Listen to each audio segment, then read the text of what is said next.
I remember the atmosphere in Germany back in 2011, right after the Fukushima disaster. I was speaking with a passionate supporter of the Green Party, and the energy in the room was electric, but not from the grid. To him, the decision to shut down Germany's nuclear power plants wasn't just a policy shift, it was a spiritual victory. He spoke with this intense, glowing pride, convinced that by turning off the reactors, his country was finally taking the ultimate moral high ground to save the planet. He described a future of pure renewables, a utopia where Europe led the world by example. To him, the shutdown was the undeniable proof that they cared more about the Earth than economics. But as he listed the virtues of this green transition, he completely ignored the immediate reality of where the replacement energy would come from. Then came the brutal plot twist. That moral victory didn't lead to energy independence. It led to a pipeline hooked directly into Russia. It turns out that while my friend was celebrating the death of nuclear power, Berlin was writing the checks that would eventually finance the invasion of Ukraine. And now I'm watching the exact same script play out again, but with a different antagonist. The same Save the World climate targets are currently dismantling European industry and handing the pieces over to China. We see protesters cheering for solar panels and EVs, completely oblivious to the fact that they are trading dependence on Russian gas for dependence on Chinese supply chains. It begs a disturbing question. Is this just the accidental blindness of short-term democratic politics? Or, as some NATO reports hint, is the green movement actually being nudged by the very rivals it claims to be independent from? That opening statement puts a very heavy frame around what's happening. Yes. It suggests this isn't just about high utility bills or, a few bad quarters on the stock market. It's implying we are looking at a structural dismantling of Western industrial capacity. And it's being driven by this mix of idealism and, well, geopolitical blindness. It frames the situation exactly where it needs to be framed. We often get lost in the weeds, the daily stock prices or one policy announcement. The noise. But if you zoom out, the trajectory is terrifyingly clear. We are going to trace that line today. Yeah. We need to draw the connection from that moment of spiritual victory in 2011. The cheers when the cooling tower stopped steaming. From that moment to the absolute silence inside German factories today. And look, we are going to do this with feelings. We've got a stack of materials here. We're looking at energy market analysis from JP Morgan. We have Chinese industrial policy documents and competitiveness surveys from the IFO Institute. And the picture that emerges from these is it's really one of institutional failure on one side and strategic dominance on the other. So let's start with the physical reality. I mean, deindustrialization is a word economists throw around pretty comfortably. Right. But I want to understand what it actually looks like, on the ground. We have these accounts here from the Ruhr Valley, the industrial spine of Europe. The Ruhr Valley is the perfect place to start. It's the symbol of that old world industrial model that is, currently being suffocated. We have this narrative here of a man named Hans. Okay. He's a third-generation owner of a Mittelstand company. And you have to understand, for anyone listening, the Mittelstand are these medium-sized, often family-owned companies. The hidden champions. The hidden champions, exactly. They're global market leaders in these very specific niches. Things like high-pressure valves, specialized pumps, industrial ceramics. They are the engine of the German export economy. And Hans's story, it isn't about landing some big contract or a new product launch. Nope. It's about him walking through Hall B of his own factory. He describes the scene so vividly. It's a Tuesday morning. This is a time when the floor should be vibrating. You should hear the whine of CNC machines, the hiss of pneumatics. The forklifts beeping. Instead, he says he can hear his own footsteps echoing off the concrete. The lights are off. The machines, we're talking millions of euros of capital equipment, are just sitting there cold. And that silence, that's the physical result of the policies we were just talking about. It's the physical manifestation. Yeah. Hans didn't shut down Hall B because he ran out of orders. It's not like his workers were on strike. No. He shut it down because of the math. He says it himself. Running those machines had become mathematically impossible. We all know energy prices spiked, but help us understand the scale of this. Hans talks about his industrial electricity rates. Well, since the 2011 phase-out started, the rates have been creeping up. That was to subsidize the big renewable build-out. Right, the energy wind. The energy wind. But post-2022, after the Russian gas shock, they didn't just creep up, they exploded. And it's not just that they exploded, is it? It's the disparity. Hans is looking at his balance sheet, seeing electricity costs that have tripled, maybe quadrupled. And then he looks at his competitors in Jiangsu, China. And what are they paying? A fraction. We've seen the data comparing industrial electricity rates, and the Chinese firms are paying a tiny fraction of what Hans pays. And in heavy industry, you have to remember, energy isn't just a line item like office supplies. It's a raw material. It's a primary input.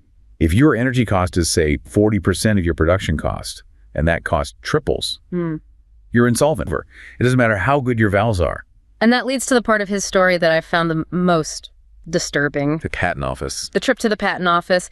He goes to register some minor improvement on one of his products, trying to innovate his way out of this crisis. And this is where the slow suicide, as he calls it, becomes visible.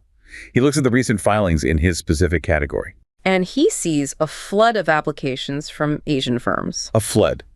But he points out something critical. It's the type of innovation.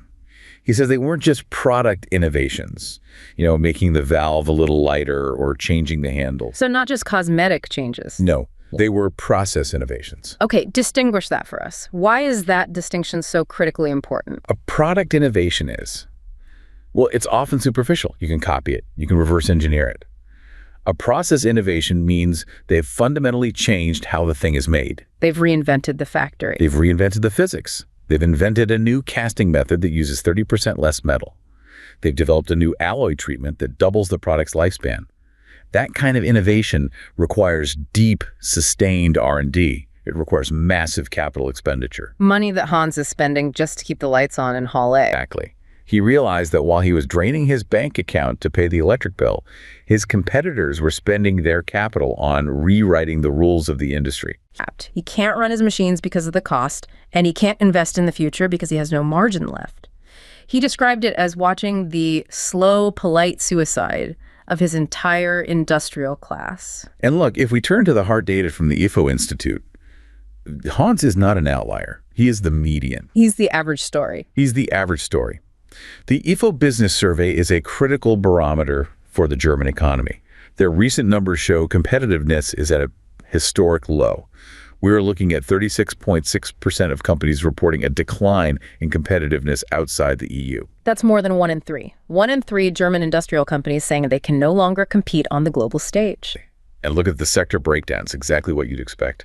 The energy-intensive industry, but it's bleeding into the high-tech sectors too. It's not just the old smokestack industries. No. Look at the case of Trump. Trump is a legend in industrial lasers and machine tools. If you walk into a high-tech factory anywhere in the world, you will see Trump machines. They're the gold standard. And they're in trouble. They're posting losses. They're declaring austerity measures. And the CEO, Nicola Leibinger-Kamiller, pointed out something terrifying. The local tax revenue in their headquarters town shrank by 80%. 80%? That basically bankrupts the municipality, doesn't it? It's a death spiral. The factories slow down, so they pay less in taxes. The town then has less money for roads, schools, infrastructure, so the location becomes less attractive for skilled workers and new investment. The CEO used the word paralyzed to describe German industry. That is not a word these people use lightly. So we have to talk about the why. We've established the energy costs, but the JP Morgan report goes much deeper into the structural problem. They compare the cost of industrial heat using gas versus using electricity. And this is the core physics problem of the green transition that politicians just love to ignore. A lot of industrial processes, melting steel, synthesizing ammonia for fertilizer, require incredibly intense heat. Historically, we do that by burning natural gas. It's efficient, it's cheap. The policy goal now is to electrify everything. Stop burning gas, use electric arc furnaces or industrial heat pumps. It sounds great in a speech, doesn't it? It sounds fantastic. But the JP Morgan analysis shows that in Germany, electricity is currently 2 to 6 times more costly than gas per unit of energy. Wait, 6 times? 6 times. So if you're a chemical company like BASF, and the government tells you to switch from gas to electricity to lower your carbon footprint, you are essentially being told to increase your operational cost by 600%. You cannot pass that cost on to your customers because they'll just buy ammonia from Texas or Saudi Arabia or China, where they are still using cheap natural gas. So BASF isn't switching to green electricity? They're not switching. They're just shutting down. Wow. They are shutting down their ammonia plants. They are closing their caprolactam facilities. And they're being very, very clear that these are not temporary closures. This is not a cyclical slump where demand is low for a few quarters. This is a structural change. It's a structural slump. They are permanently removing that capacity from Europe and relocating it to places with sane energy policies. Which brings us to the counterfactual analysis. It's easy to look back and say energy is expensive now, but the JP Morgan report asks a brutal question. Did it have to be this way? Exactly. If we rewind to that 2011 decision, the spiritual victory, what would the energy map look like today if Germany hadn't done it? This is, for me, the most damning part of the entire body of research. In 2002, Germany had a nuclear fleet with a capacity of about 24 gigawatts. Okay. It was reliable, it was carbon-free. The capital costs were sunk. The plants were built. Running them was incredibly cheap. Just the operational costs. Just fuel and maintenance. So JP Morgan ran the numbers on a scenario where Germany simply maintained that fleet. They didn't even build new ones. They just didn't turn off the ones they had. And in 2022, the year of the absolute crisis, Germany would have needed 50% less electricity generation from all fossil fuels. But here's the key number. Specifically, they would have needed 84% less generation from natural gas. 84% less gas. 84%. That changes the entire geopolitical equation. It changes everything. If Germany needs 84% less gas for its power grid, the demand collapses. The price spike of 2022 likely never happens, or at least not to that insane extent. Hans's factory doesn't face a 400% bill increase. The crisis was a manufactured event.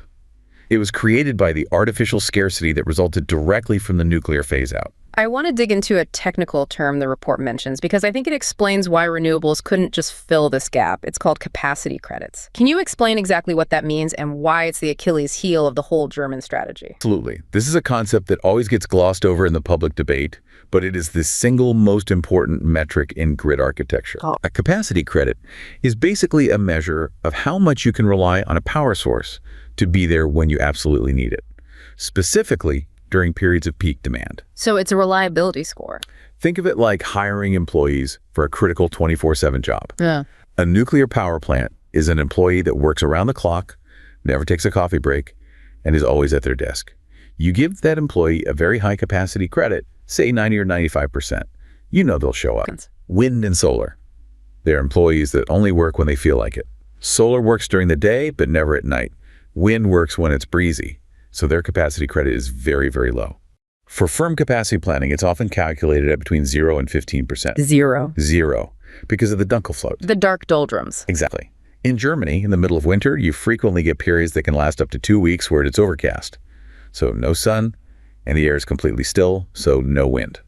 During those 2 weeks, your millions of solar panels and wind turbines are producing effectively zero power. So if you've shut down your reliable nuclear plants and the sun isn't shining and the wind isn't blowing, what keeps the lights on? What keeps the hospitals running? You need a backup employee. And that backup employee has to be able to turn on instantly and run at full power for 2 weeks straight. And what are the options? That leaves you with only 2 options, gas or coal. So by building massive amounts of wind and solar, you are physically locking yourself into a dependency on gas and coal to back them up. That is the great tragedy of the whole project. Germany didn't replace fossil fuels with renewables. They built a dual system. They have a renewable system that works sometimes, and they have a fossil fuel system that must exist to back it up 100% of the time. They're paying for 2 grids to do the job of one. 2 grids. And because they shut down nuclear, which was the only clean, always-on source, they guaranteed that the backup would be dirty. So the spiritual victory of 2011 wasn't just expensive. It was technically incoherent. It actually forced the grid to become more dependent on the very fossil fuels they claim to be opposing. And the physical receipt for that incoherence is the utility bill sitting on Hans's desk in the Ruhr Valley. It's a devastating look at the collapse of the old industrial base. But the story gets worse when we look at the new industries. Right. We've talked about steel and chemicals dying. Now let's talk about the industries that were supposed to replace them. Batteries, EVs, all the green tech. The systems clash. This is where we move from the factory floor in Germany to the strategy room in Brussels. And we have the story of Elena. Elena is a senior logistics manager at a major European automotive conglomerate. So she's operating at the highest level. Top tier. And she recounts this specific day that she says illustrates the divergence between Europe and China perfectly. She is in Brussels in a strategy meeting designed to, quote, save the European EV industry. The intention is there, at least on paper. The intention is absolutely there. But look at the content of the meeting. She describes a room full of lobbyists, NGO representatives, and parliamentary aides. What are they debating? They're debating the right to repair legislation for EVs. Right. They are arguing over the minutia of battery passport compliance. They are drafting sub-clauses for regulations regarding supply chain due diligence for ethical mining, regulations that won't even be enacted until 2028. It's a process obsessed with regulation, compliance, and moral purity. It's procedural democracy in its most bureaucratic form. And while this debate is raging, while they are arguing over the font size and the battery's warning label, Elena gets a notification on her tablet. A message from the real world. It's from her counterpart in Shenzhen. Competition. He's messaging to let her know that they have just confirmed the groundbreaking ceremony for a new, fully integrated gigafactory. And when you say fully integrated, what does that mean? It means vertical integration. Lithium processing on one end of the campus, cell manufacturing in the middle, and battery pack assembly on the other end. All in one place. That's the holy grail of manufacturing efficiency. It's what everyone is trying to achieve. And the timeline. The project was approved, funded, and initiated by the state in under 6 months. 6 months. In Brussels, you can't even get the working group scheduled in 6 months. Elena describes this just sinking feeling. She realized in that exact moment that Europe is perfecting the bureaucracy of the battery while China has simply built the battery. It's idle. We have a paper here from IE Unicamp that analyzes this dynamic. They call it mission-oriented innovation. But what it really reveals is a massive difference in what they call state capacity. Right. There's this myth in the West that China's advantage is just, cheap labor or stolen IP. That it's this rigid top-down dictatorship where Beijing gives an order and everyone just marches in lockstep. Right.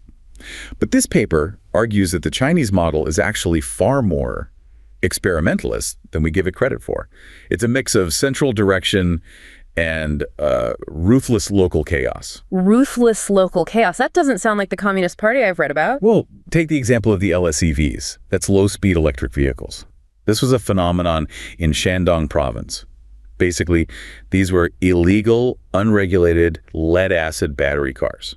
So like a golf cart with doors. Exactly. Think of a golf cart with doors, but cheap and probably very dangerous. These wouldn't pass a single safety inspection in Germany. In Germany, the regulators would have descended and crushed this industry on day one.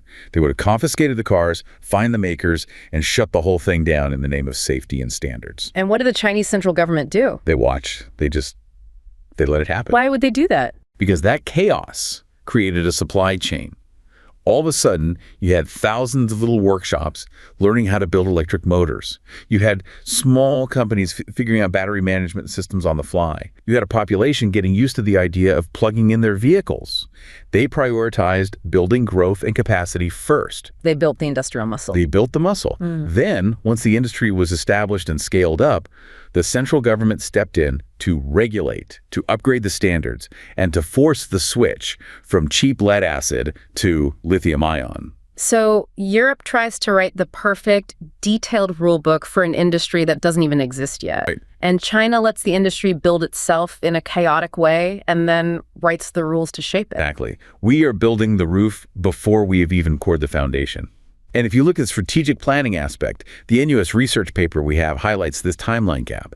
China identified new energy vehicles, NEVs, as a strategic pillar over a decade ago. One of the new three. One of the new three, along with solar and batteries. They used everything: subsidies, license plate restrictions in big cities, a dual credit system to force the market into existence. While Europe was writing papers on strategic dependencies. We are world champions at writing papers that identify our problems. Oh, look, we have a dependency on Chinese lithium. We commission a study. We write a report. China reads our report, nods, and then goes and buys another lithium mine in Africa or South America. That brings us to the concept of vertical integration. The Ganfeng lithium case study in our notes is a perfect example of this result-oriented outcome. Ganfeng is a masterclass in strategic execution. They didn't just decide to build a factory to make batteries. They went upstream, all the way upstream. To the mines. To the mines. They bought equity stakes in lithium mines in Australia, in Argentina, in Mexico. Then they built the massive refining capacity back in China to turn that raw spodumene rock into battery-grade lithium hydroxide and carbonate. So they own the dirt. They own the dirt, they own the chemical processing, and they own the final product. So when Elena's company in Europe wants to build an EV, they have to buy their battery cells from a company like CATL or BYD, Who are supplied by Ganfeng. who are supplied by Ganfeng. Elena is, in effect, negotiating with a monopoly that her direct competitors own and control. It's an impossible position, and the data just confirms this dominance. Chinese capital goods are now 30% cheaper than their European equivalents. And the quality gap has almost completely closed. Look at this number. Machinery exports from China to Europe have doubled in just 6 years. Doubled. That is the metric that should be terrifying everyone in Brussels. We are losing the machine race. We're losing the ability to build the things that build things. And Elena's sinking feeling in that meeting, it was the realization that the process of Western democracy, the endless debate, the consensus building, the lobbying, is structurally too slow to compete with the hard power metrics of state capitalism. We've talked about the physical toll on the ground and the systems clash at the strategic level, but there's a deeper layer to this, an emotional layer, a sense of betrayal. Yes. This brings us to section 3, the ideological trap. And this is where the story, for me, becomes truly tragic. We have the account of Klaus. Klaus is a retired engineer living in Hamburg. He's the model citizen, a stability voter. He's the guy who follows the rules, pays his taxes, and trusts the system. The backbone of society. And back in 2011, he cheered for the nuclear phase-out. He bought the narrative completely. He thought nuclear was old and dangerous, and that a modern country should be powered by clean wind and solar. He believed they would seamlessly take over. He trusted that the government had a coherent plan. Fast forward to the winter of 2022. Klaus is standing in his well-insulated home. He's done all the right things. He's installed the efficient windows, the modern heating, but he's holding a letter from his utility provider. And it's not good news. His costs have tripled. And he turns on the news, and what does he see? He sees Germany reactivating old coal plants. And not just any coal, lignite, brown coal. The dirtiest, wettest, most carbon-intensive fuel you can possibly burn. They are literally digging up the German countryside to feed these ancient plants because the Russian gas is gone and the nuclear is off. But Klaus realizes that the green transition he supported has led directly to him burning more dirty coal than he was 20 years ago. He feels utterly betrayed, and he uses this phrase, he calls it moral narcissism. He realizes that the environmental movement he supported lobbied relentlessly to kill clean, carbon-free nuclear energy, only to hand the country's strategic leverage over to Moscow for natural gas. And now that the gas is gone, they're back to the dirtiest fuel of all. That term he uses, moral narcissism, it aligns perfectly with the analysis in the INT PolSec source we have, the one regarding green theory versus realism. What exactly is green theory in this context of international relations? Green theory operates on a fundamental assumption that the primary threat to humanity is environmental degradation, climate change, pollution, etc. Therefore, it assumes that all states, regardless of their political system, will eventually cooperate to solve this shared existential problem. It rejects the old ideas of state-centric power politics and conflict. The idea is, if Europe leads by example and decarbonizes, the dictatorships of the world will surely follow, because they also want to save the planet. So it's a worldview based on optimism and a shared human destiny. Realism, on the other hand, is a worldview based on power. Thought. Realism says energy is a weapon. It always has been, and it always will be. When you dismantle your own hard energy sources, your nuclear, your domestic coal, your fracking, without a secure, independent backup, you don't get a green utopia. You create a geopolitical vulnerability.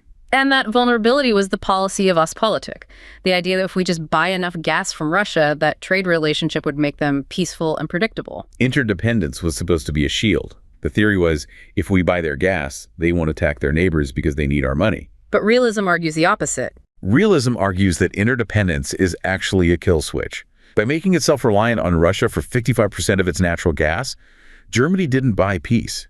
It gave Vladimir Putin a kill switch for the entire German economy. And in 2022, he used it. And Klaus is the one shivering in his living room, paying the price for that failed theory. But the intro to our show mentioned a second antagonist. Right. We seem to be watching the exact same script play out again, but we've just swapped Russia for China. We swapped a gas pipeline for immoral supply chain. It's the same play with different actors. Look at the JP Morgan transition minerals chart. It is one of the starkest visualizations of geopolitical dependency I have ever seen. Describe it for us, though. It shows the global market share of processing for the critical minerals you need for the green transition. We're talking copper, nickel, cobalt, lithium, and rare earths. The bars on the chart are almost entirely red. And red is China. Red is China. They control anywhere from 60 to 90% of the global processing capacity for the minerals required for every solar panel, every wind turbine, and every EV battery. So the solar panels on Klaus's roof. They are the new pipeline. The battery in his future EV. That's the new gas terminal. The entire supply chain is controlled from mine to magnet by a rival power. So the green movement, by pushing for this incredibly rapid transition to renewables before Europe had secured its own mining and processing capacity, has effectively nudged the entire continent into a brand new and arguably deeper dependency. And this brings us to the useful idiot theory that's mentioned in some of the NATO reports. It's a very harsh term, but it describes a strategic reality.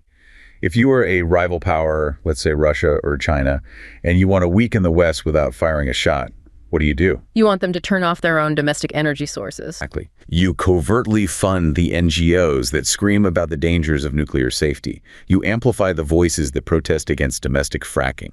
You encourage all the not in my backyard movements against new power plants or mines. Because every time a nuclear plant closes in Germany, a champagne cork pops in Beijing or Moscow. Because it mathematically forces Europe to import the alternative, either their gas or their solar panels. It suggests that our entire moral high ground was actually a geopolitical trap that was dug, at least in part, by our rivals. The trap we walked into with our eyes wide open, feeling righteous and virtuous the entire way down. That brings us to the final and perhaps the most dangerous consequence of all this. Section 4, the economic and security fallout. Because if you lose your industry, you lose more than just jobs and tax revenue. You lose the ability to defend yourself. This is the critical connection between your industrial base and your national security. We have a report from Chosunbiz that looks at the defense industry. Right now, everyone in finance is talking about Rheinmetall, the German defense giant.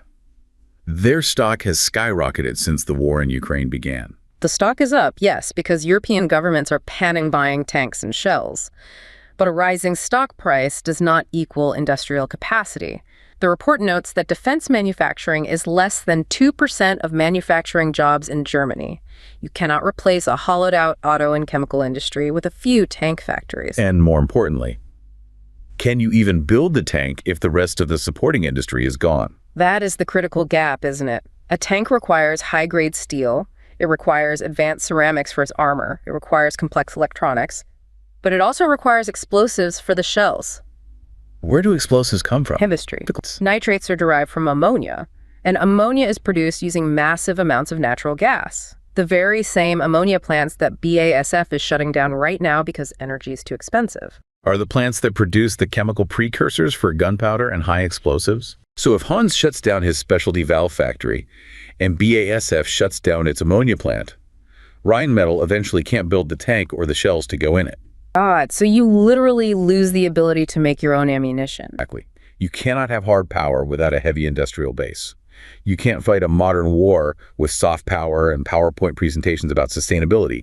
You need steel and you need chemistry. And if Europe outsources its heavy industry to China, it is outsourcing its ability to wage a prolonged defense to a potential rival. But deindustrialization isn't just an economic tragedy, it's a security suicide pact. And the U.S. has woken up to this. That's why we see the Inflation Reduction Act, the IRA. Which Europe seems to hate. Europe hates it because it shines a very bright light on their own failure. The IRA is the U.S. government admitting that the free market won't solve this crisis. It is a direct attempt to copy the Chinese state capacity model. It offers massive subsidies for domestic production.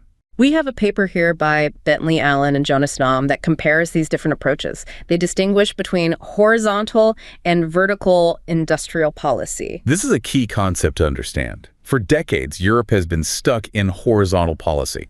They set rules that apply to everyone. Carbon taxes, regulations, reporting standards. They try to create a level playing field. And the U.S. and China. They are now engaged in vertical policy. They are picking specific strategic sectors, batteries, semiconductors, critical minerals, and saying, we will pay whatever it takes to build this entire supply chain here in our country. We will vertically integrate this. And the consequence for Europe is capital flight. Massive capital flight.